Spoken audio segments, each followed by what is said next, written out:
Kansas City Chiefs star Harrison Butker delivered a commencement speech at Benedictine College, which has sparked controversy. He said the following. He said abortion, IVF, surrogacy, and euthanasia, as well as a growing support for degenerative cultural values in media, all stem from the pervasiveness of disorder. It was a very apocalyptic address that he made. Does he have a point? Well, I think that, look, some of his points are nothing more than Orthodox Christianity and Orthodox Catholicism. He is a Catholic and he was speaking at a Catholic university. So far as it goes, there's nothing wrong with that. What I did find troublesome about his speech, however, is that he espoused this view of masculinity that doesn't recognizably look Christian to me at all. Mr. Butker's vision of masculinity is sort of prideful and sort of swaggering, telling women that they shouldn't have jobs and stay in the kitchen while quoting Taylor Swift, apparently ignorant of the irony of that. But it doesn't have much to do with the vision of masculinity that I would have thought a traditional Christian like Mr. Butker would have.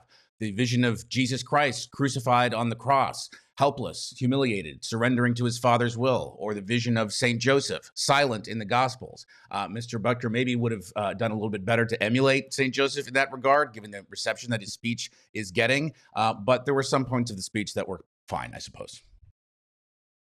Well, he sounds like a disciple of Andrew Tate to me. How have some of his comments been received, Ian?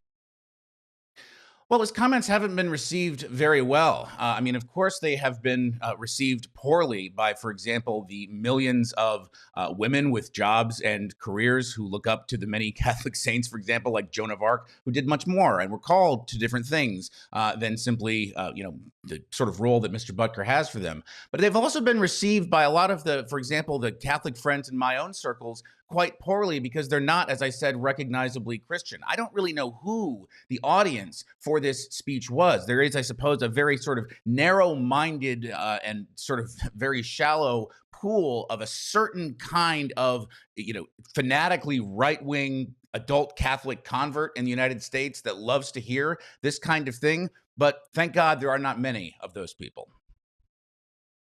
However, Ian, don't some women feel cheated when they hit 40, they've got a healthy bank account, a great career, but no husband and no kids? Women and men in that situation often feel cheated. And I think they should feel cheated because this is something that I do think there is a kernel of truth, even in a lot of these misguided remarks. There is something profoundly alienating about being turned into a cog for anybody, a woman, a man, anybody, being turned into a cog in someone else's machine so that the entire purpose of your life is simply to supply your labor power so that they can get rich, whereas you don't get to enjoy the real joys of life. And for many people, the most profound joys of their life are their family life, their children, sometimes even their spouse, we can hope. So I do think there is something very true about that. But the reason that those people are in that position is not because they've decided to make themselves unhappy. They're a product of their economic and material systems. And so if we want people to be enjoying and to be able to choose different kinds of lives, and I do, and I think those people do, then we have to ask the question, why are they being pushed into this situation where they are nothing more than surplus value suppliers to begin with? And that's a good question.